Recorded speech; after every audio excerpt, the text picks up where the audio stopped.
You see rivets everywhere, and they make any pattern super professional when used on your sewing projects. When you see ready-made bags, you often see rivets attaching heavy straps or reinforcing the corner stress points of a pocket or pouch. With this course, I make sure you are no longer afraid of them, and you can attack them with confidence.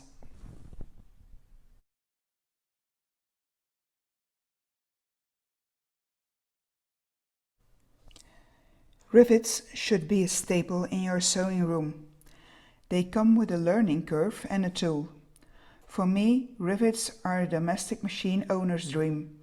They secure lots of thick layers at points where it would be impossible to stitch with a sewing machine. And why stop there? Use rivets to fancy up your sewing projects.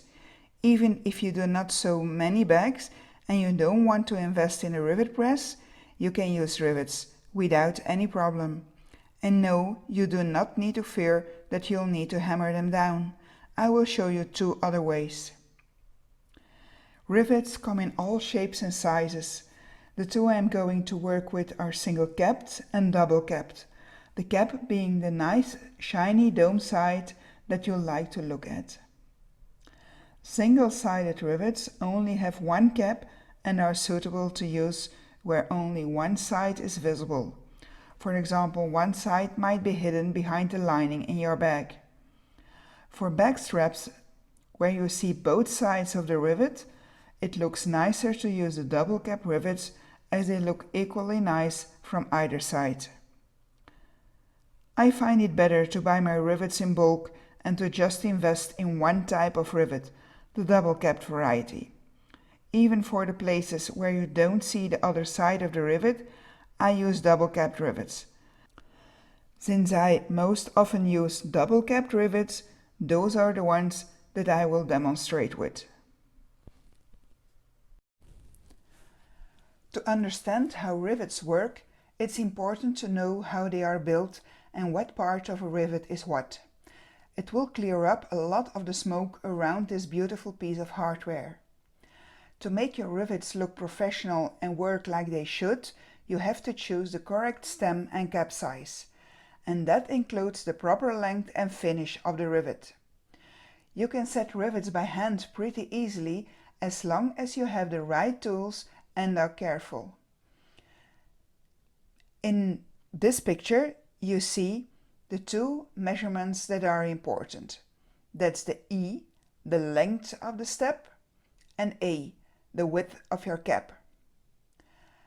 The size of the cap is mostly aesthetic, though it is good to use larger caps for more heavy-duty projects. Normally, the width follows the length of the stem, but you can and should deviate from that. Decide for yourself what cap width you like the most and then stick with that as much as possible. You will be able to use different size stems in your work, and on the outside they all look the same. And you will be able to use the same dies.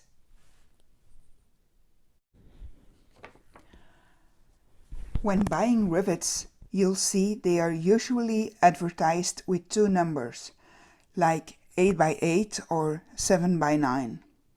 What do those numbers mean? Are they just random? No, of course they are not.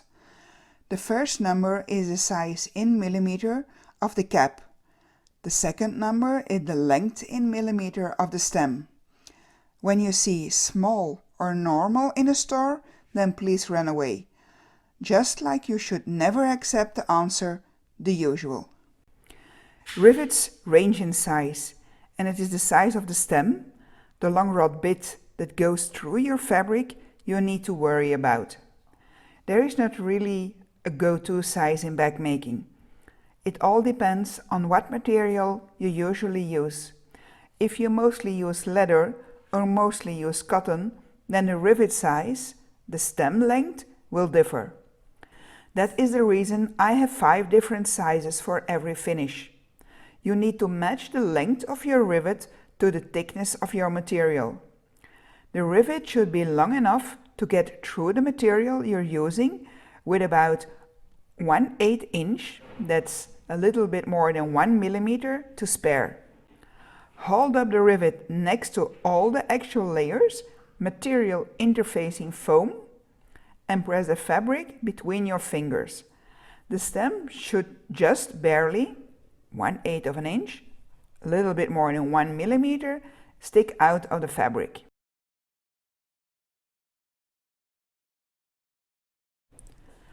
To actually attach the rivets on your bag or wallet, you have different options. You bought the starter course, so I will just assume you are not a proud owner of a rivet press. Once you start using rivets, I bet you will put rivet press on your wish list soon. This course will teach you how to install rivets without a rivet press and die set. This way you don't have to buy an expensive press and die set until you can afford it. Why buy a tool that is solely meant to do one task and do that perfect if you have no idea yet you're going to make use of it more than once, right? The first time I used rivets was because my domestic machine was not able to stitch through the many layers I had in that project. So I went to a shoe repair shop and paid $2 to place 2 rivets. I never repeated that adventure. At that point, I had no idea what and how, and that is what I want to teach you so you do not have to make all the mistakes I made. My first rivets were size 12 by 6. I had no idea at that point what the size was. They ended up too small. On my second try, I bought 10 by 12. 12 is longer than 6, right? Nope, not good neither. A warning note. Rivets that are set correctly will add an instant pro look. Incorrectly set rivets or rivets that are horribly mangled will not. You do not want to ruin the project you worked hours on in less than 2 minutes.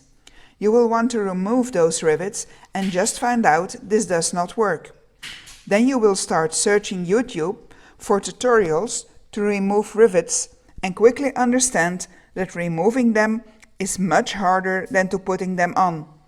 In the end, rivets are not supposed to come off. Please don't be afraid now. You have the starter pack, and all in all, rivets are inexpensive. Don't be afraid to waste a few on a scrap piece for the sake of saving a project. Do this especially if you are either trying rivets for the first time or trying a brand of rivets you have never used before.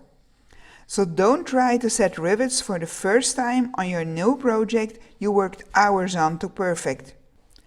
Later in this course, I will give you more tips and tricks, and remember that the additional 1/8 inch stem length is the golden number. 1/8 inch, a little more than 1 millimeter. I am a girl with a can-do attitude. It's not going the way it is supposed to go, because I like the finance or tools, then I will find a way that will work. Like Pippi Longstockings. I'm sure you know her.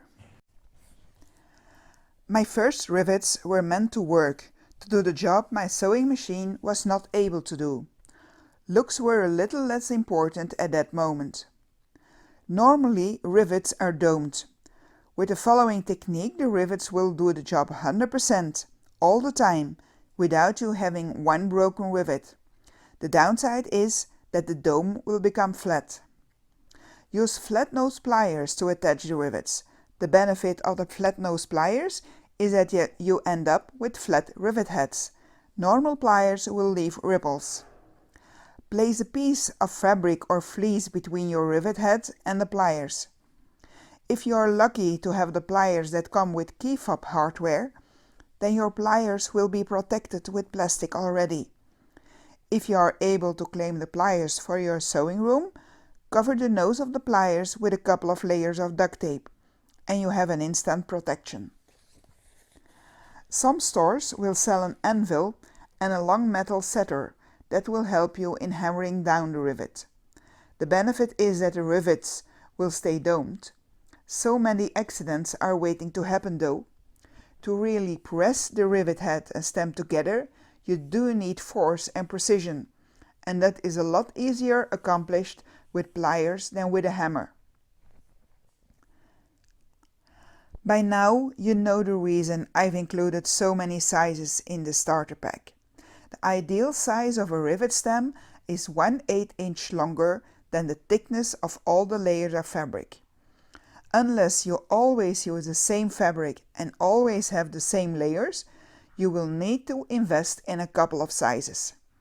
Forget the go-to size of 8x8 when you use the rivets at the end of your strap while trying to rivet down 8 layers of vinyl.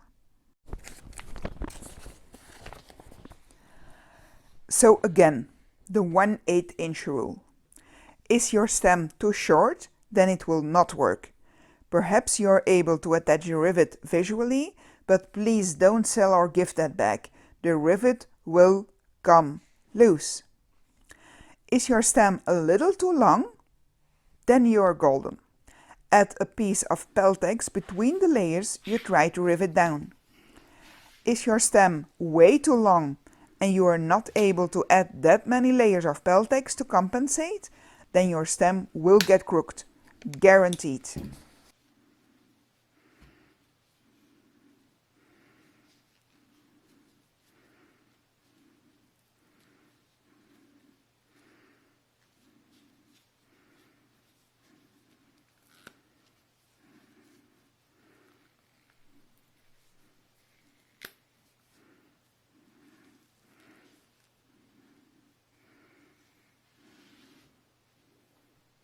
Whatever method you use to attach the rivets, the next few steps have to be done before the actual fastening.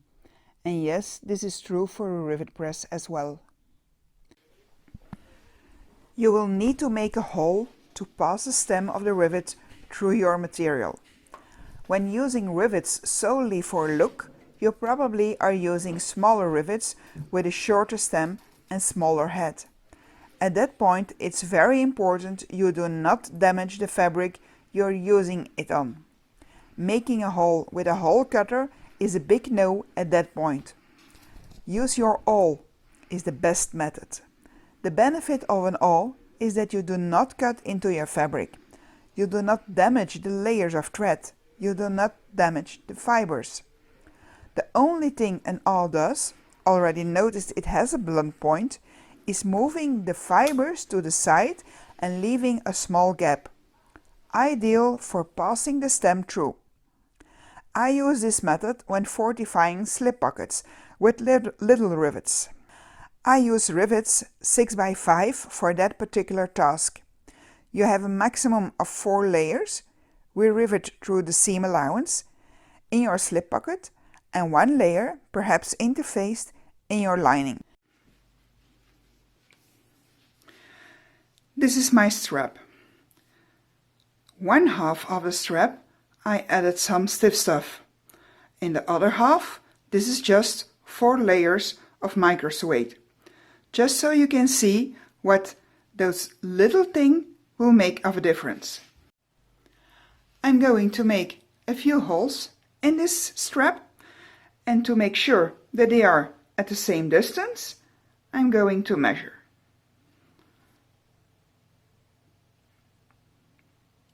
Half an inch, and here the same, half an inch. It's good that you also measure this size, so you're really sure they are in the center. Don't do like me, don't gamble. Take your revolving hole cutter. It's called revolving because this revolves. We mostly only use the smallest size. Point it onto the dot we just made, press and rotate. Go to the second,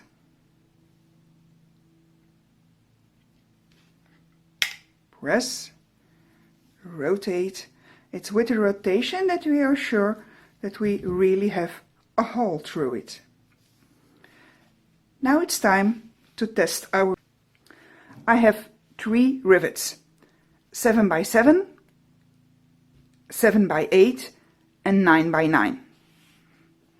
So those two have the same cap size, but 1 millimeter difference in stem. Let's try.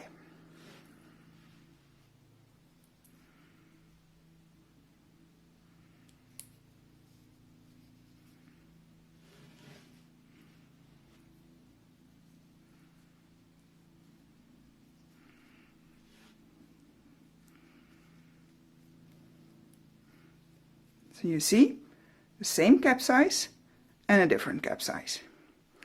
And this is what we have on the other side.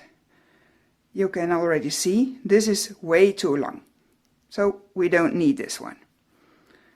This is the 7 by 7 and the 7 by 8. This is not 1/8 of an inch. This is. So for this part, without the stiff stuff, we need the 7 by 7. Take your cap, place it on, and I can feel a little snap. I can feel that now my cap is on. This is just perfect. For the other side, where I have the stiff stuff,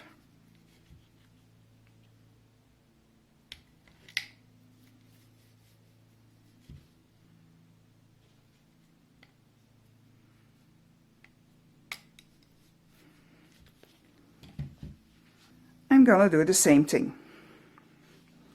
First, the 7 by 7, then the 7 by 8, and then the 9 by 9.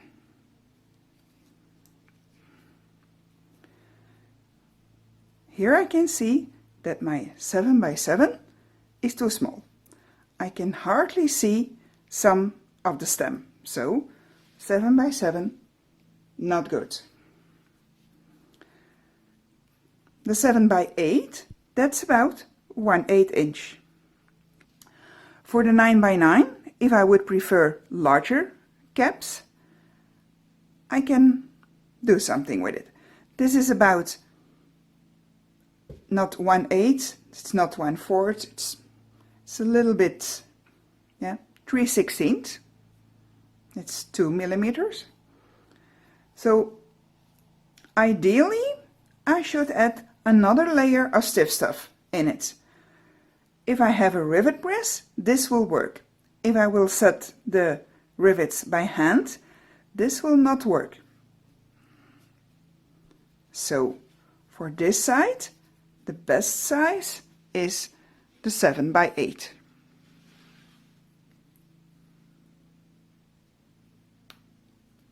I heard the snap, so they are now in. On the outside, they look completely the same, but on the inside, and that's the most important, they are different.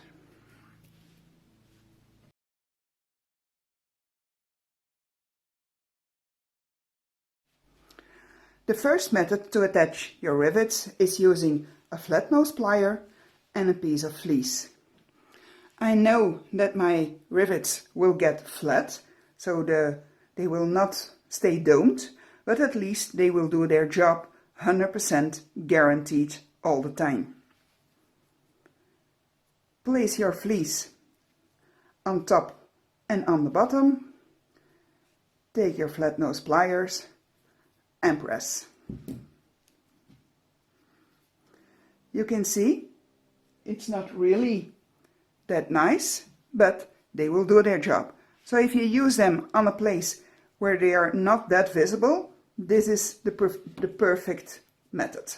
You have to make sure that your rivets are not too long, otherwise this will not work.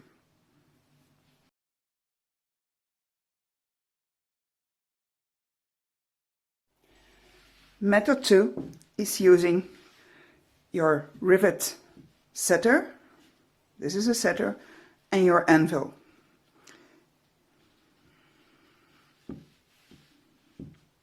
Different sizes. You find out what is the correct size. You place it on. You take a mallet or a hammer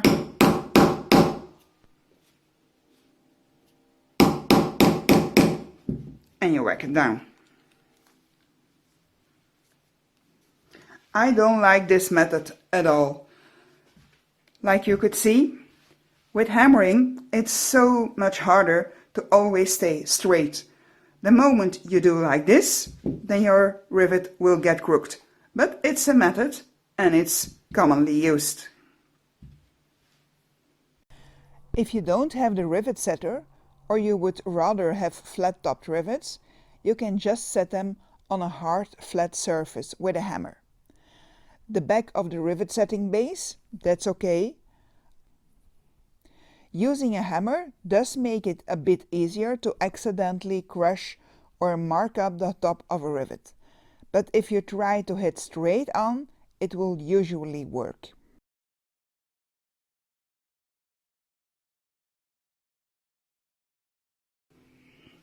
This is something that I learned from my friend Gina, is using the Dritz pliers. They usually come with a tool like this,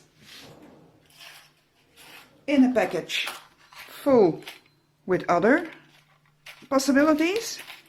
They have the rivets. The Dritz rivets usually come with a special form on the front side and a flat side on the back. So they come with one die especially for this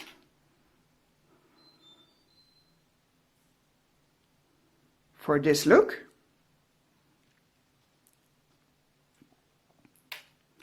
We don't need that. One of the dies will be for the normal, for the back side. So if we buy 2 packages, then we have 2 normal dies. Add them on your Dritz plier, or just use this tool.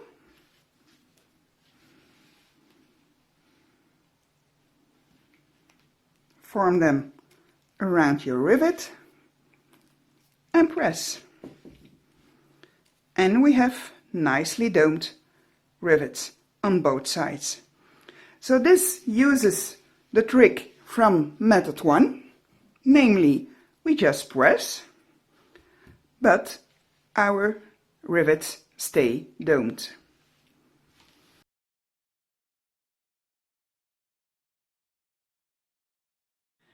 Working with Chicago screws, what do we need? The Chicago screws. They have a male and a female part, and it is the male part that screws inside the female part. They come in different sizes, just like rivets. The best part of a Chicago screw is that you can screw them and everybody has a screwdriver in the house, or if not, you know somebody with a screwdriver. The downside is they are way more expensive and they come in less finishes. You can find them easily in nickel, but if you want gold or brass or gun, then you will have to look longer. What else do we need? We need some glue, because if we can screw them easily, we can unscrew them easily, and that's not something that you want. So I always use Gutermann Creative, the original. Very important that you use the original, or E6000. I've never used it. You can see it's still in the package. They told me it's the same. There was a time in the States you could not find the Gutermann Creative original, but now you can. It's no longer looking like this, black and yellow. It's now red and white. You have to make sure that your glue is in a tube and it is not on cardboard. So your glue needs to come in a box, not on cardboard. The glue on a cardboard is not the original and will not work. What else do we need? Our revolving pliers, and we need a much bigger hole. Let's start. I'm first going to measure if this is the correct hole.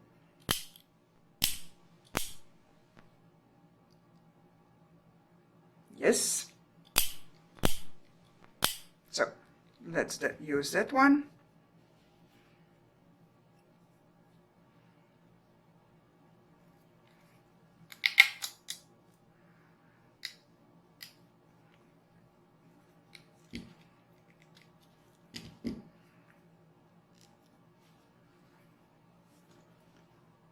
I'm also going to demonstrate the silver. That's a little bit smaller, so I will make my hole a little bit smaller.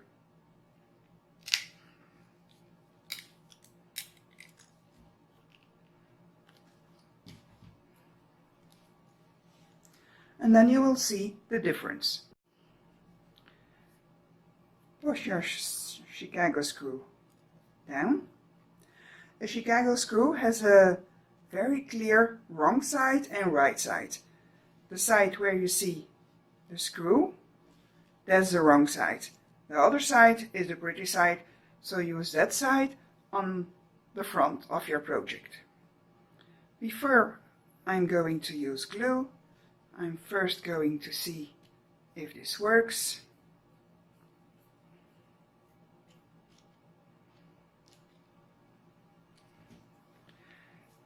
You can see I still have room. So ideally I should have added a piece of Peltex in between. The benefit of Chicago screw is that this will not harm the strength of your project. If this would happen with a rivet, the rivet would not set correctly. This is not nice. You can do a lot better, but this will work 100% of the time. So if you don't have anything else, you can use this screw.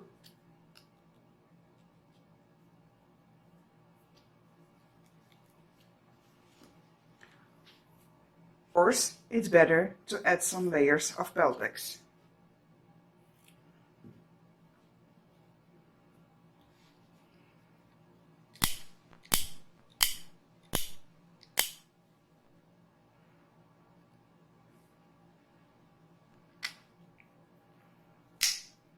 If you have the opportunity to do this in your work, do this.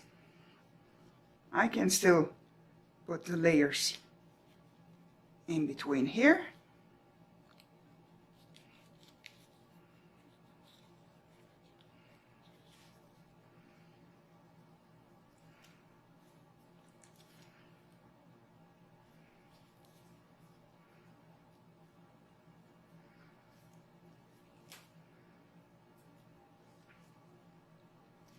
You can see them here now, but if this would be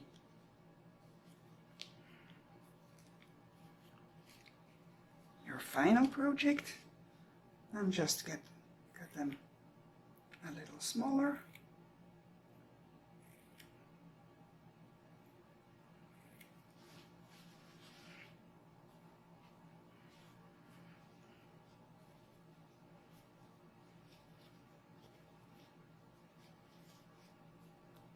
Add the layers around the Chicago screw. Replace the other side of the strap.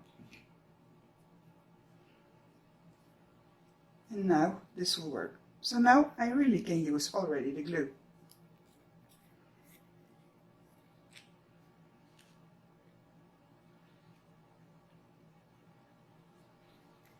Add some glue. This is a glue that needs to be touch dry before it's really working properly. So after attaching the glue, just wait a minute before you attach the other side. It will work a lot better.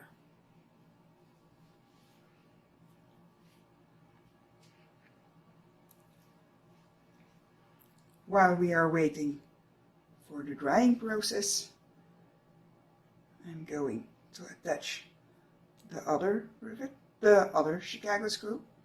That one was smaller already to start with, so you see this is perfect. When do you know a Chicago screw is the correct length? If you push it through and you hardly feel anything of the screw.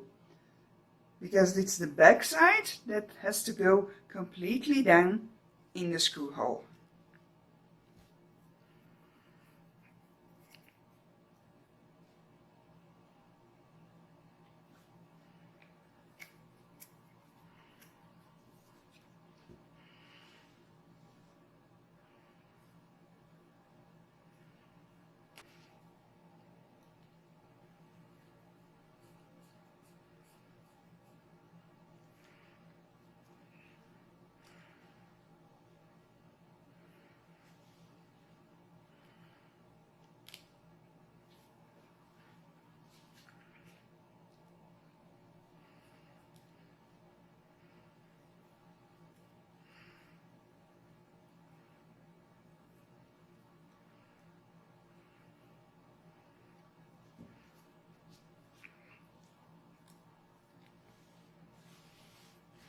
And we just attached 2 Chicago screws. For the same price as those two, I can attach 20 rivets. But these will work. These are here to stay forever.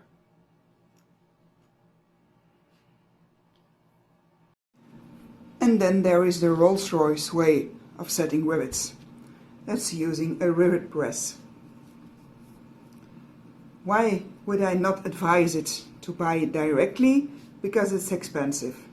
It will do the job perfectly, but why invest in something if you don't know yet if rivets are your thing? It's very simple. Place your rivet under the press, press, and ready. It's extremely simple. You can be a lot more flexible with the length of your post. The rivet press will forgive you. What makes a rivet press expensive? It's the dies. The dies from a good company, they will cost very easily $80. Once you know that you will set a lot of rivets, that rivets is your thing, if you are making lots of bags, then put this on your wish list. It's one of the best things that somebody can buy you. And now? What are you going to do now? Did you decide if you liked rivets? Try them. Try the starter pack.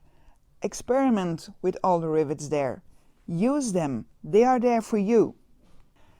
If you're not comfortable yet, do not use them on a bag you worked 7 hours on to finish. Use them on straps first. See what you can do. The sky is the limit.